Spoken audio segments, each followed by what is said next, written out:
Okay, let's just jump right in. If you're an AV integrator, or really anyone in that world, your life is sort of defined by two big headaches: distance and bandwidth. Always. They're the fundamental constraints. So today we're doing a deep dive into how professional systems get around that. We're looking at the PureLink HTE-T III units, the transmitter and receiver. Right, the HDBaseT extenders. Exactly. And the mission here is to really understand how these things can push a full 18 gigabit per second signal over just a standard Cat-T5 or Cat-T6 cable. I mean, that's a huge challenge. It is, and we're going to get into more than just the spec sheet, what really matters for these high-end critical jobs.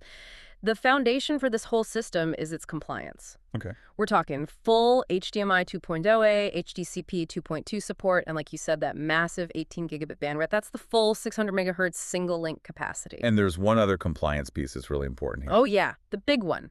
They're TAA-compliant. That is a key differentiator. For anyone who doesn't know, TAA-compliant basically means they're approved for government and defense projects. Yeah. It's a non-starter for a lot of jobs if you don't have that. It's a box you absolutely have to tick for any critical infrastructure project. So let's talk about the payoff, the distance. Right. What do you actually get? The baseline performance is pretty incredible. You get 100 meters, that's about 330 feet, of crystal clear, full HD 1080p, and that includes 36-bit color depth, so really rich color. 100 meters. That gives you so much flexibility in a big venue or a large building. Immense. But here's where physics always comes into play. Right. When you start pushing 4K, and especially 4K with HDR, that copper cable starts to fight back.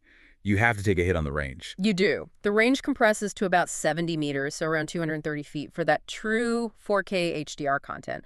And this is where, as an integrator, you really have to start planning. Because it's not just one flavor of 4K, is it? No, not at all. You have a choice to make depending on the application. A critical one. Okay, break that down for us. So if you're dealing with something where detail is everything, like digital signage with fine text or video editing suite, you need uncompressed 4K at 60 hertz with 4.4.4 color sampling. Full color information for every pixel. Exactly. But to stay under that 18 gigabit ceiling, you're limited to 8-bit color. Or if you're doing something more cinematic where deep, vibrant HDR color is the priority, you switch. You can go to 10-bit color, but you have to use 4.2.0 chroma subsampling. Which is a form of color compression.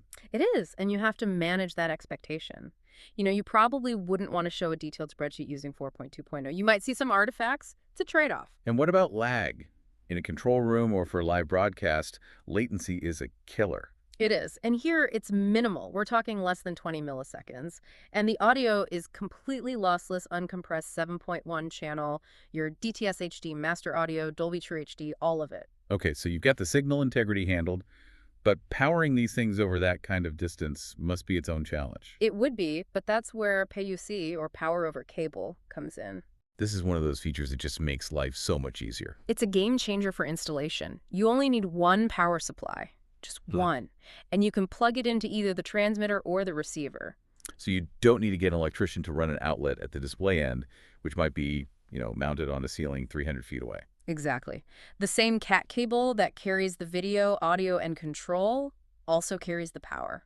It just simplifies everything. Speaking of control, these things are more than just signal extenders. They're like communication hubs. They're absolute workhorses. Right. It's not just about moving pictures. You're moving intelligence right alongside it. So we have 3 main control channels running at the same time. Yeah. You've got your standard CEC support, of course, and then bidirectional IR path-through, which is full frequency, right? It is, from 20K hertz all the way to 60K hertz. So any remote you have is going to work. No compatibility issues. And then for the more industrial or legacy systems, you get full duplex RS-232 control.